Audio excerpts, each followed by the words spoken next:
Ada satu mitos yang sangat sering saya dengar dari keluarga pasien stroke. Katanya, kalau udah lewat 1 tahun setelah stroke, pemulihan udah nggak mungkin lagi. Pertanyaannya, emangnya benar otak nggak bisa pulih setelah 1 tahun? Kenapa ya ada pasien yang justru menunjukkan kemajuan setelah bertahun-tahun? Dan sebenarnya berapa sih fase pemulihan stroke yang benar-benar terjadi?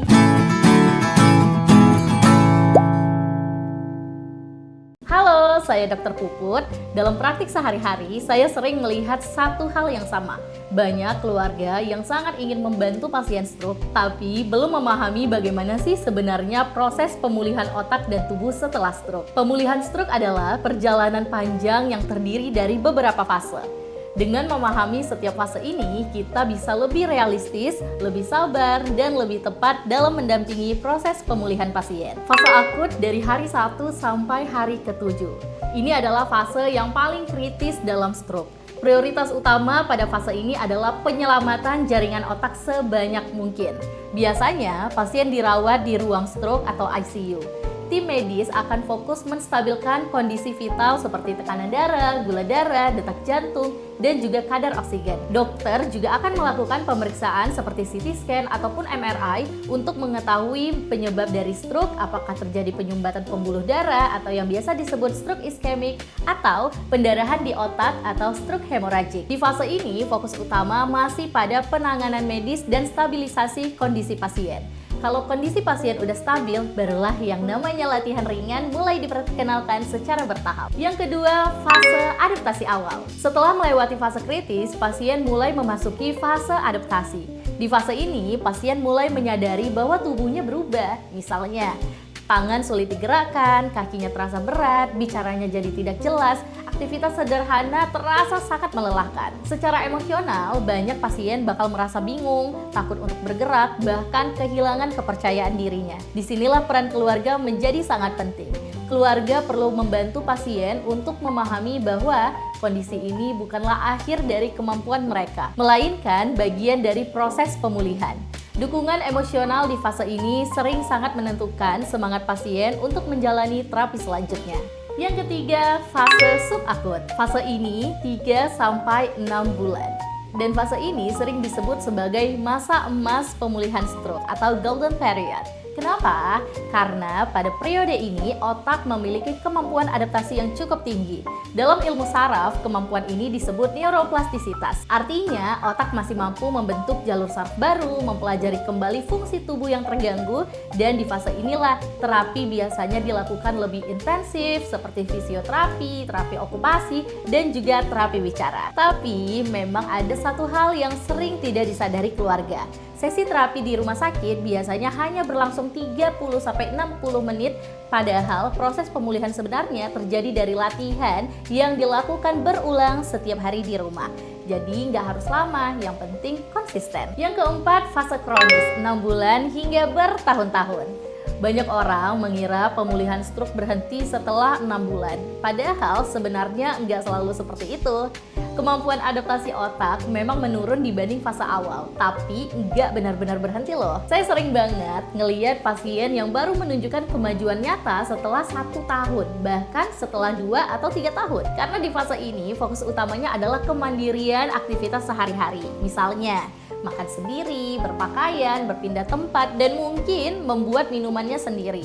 Jadi aktivitas sederhana seperti ini bisa memberikan rangsangan penting bagi otak untuk terus mempertahankan fungsi tubuhnya. Yang kelima, fase reintegrasi kehidupan. Fase ini seringkali terlupakan.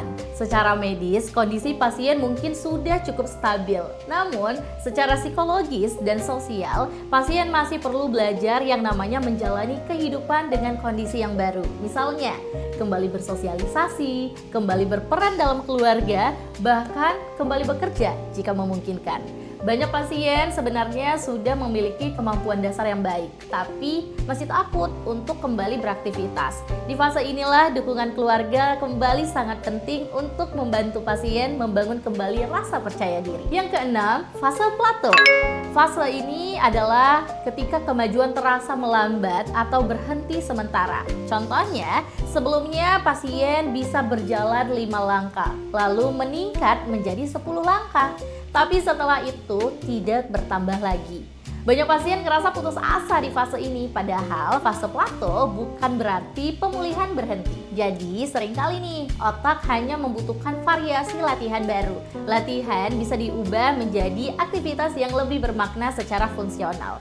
Contohnya menyisir rambut, membuka pintu, memegang cangkir, menyiapkan makanan, dan aktivitas sehari-hari yang sering memberikan rangsangan yang lebih relevan bagi otak. Yang ketujuh, fase regression. Fase ini adalah fase kemunduran sementara.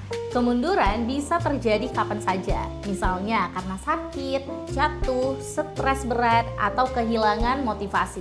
Di fase ini, kemampuan yang sudah dicapai bisa menurun sementara. Tapi, penting banget untuk dipahami, kemunduran tidak selalu berarti kegagalan pemulihan. Dengan evaluasi latihan dan dukungan yang tepat, pastinya pasien masih bisa kembali melanjutkan proses pemulihan. Sahabat sehat di Marco, selain terapi rehabilitasi dan latihan fisik, penelitian di bidang kesehatan juga terus berkembang untuk membantu kesehatan bagi pasien stroke. Salah satunya pendekatan yang terus dipelajari adalah Low Level Laser Therapy atau LLLT. Terapi ini menggunakan cahaya dengan energi yang rendah yang mana bertujuan menstimulasi aktivitas sel, jadi bukan merusak jaringan. Beberapa penelitian juga mengeksplorasi bagaimana terapi ini dapat mempengaruhi aktivitas sel, mendukung sirkulasi darah, serta membantu proses perbaikan jaringan. Sirkulasi darah yang baik sangatlah penting bagi kesehatan jaringan tubuh. Melalui aliran darah inilah tubuh mendistribusikan oksigen, nutrisi, serta berbagai komponen yang dibutuhkan sel untuk mempertahankan fungsinya. Dalam konteks pemulihan stroke, kondisi ini dapat membantu mendukung proses pemulihan jaringan dan juga fungsi tubuh secara optimal. Namun, yang penting dipahami bahwa penelitian mengenai teknologi ini masih terus berkembang dan penggunaannya lebih dipandang sebagai pendekatan pendukung dalam kesehatan secara umum, bukan sebagai terapi utama untuk kondisi medis tertentu. Buat sahabat sehat di Marco yang sedang mendampingi anggota keluarga yang mengalami stroke, coba tulis di kolom komentar, kira-kira fase pemulihan mana sih yang sedang dijalani saat ini? Dengan memahami proses pemulihan yang sedang terjadi, kita bisa lebih sabar, lebih tepat dalam memberikan dukungan, dan juga bantu mereka untuk menjalani proses pemulihan yang lebih baik. Jangan lupa untuk like, share, dan juga follow. Saya Dr. Puput Alfia, terima kasih sudah menonton. Semoga kamu suka dengan konten ini. Bye!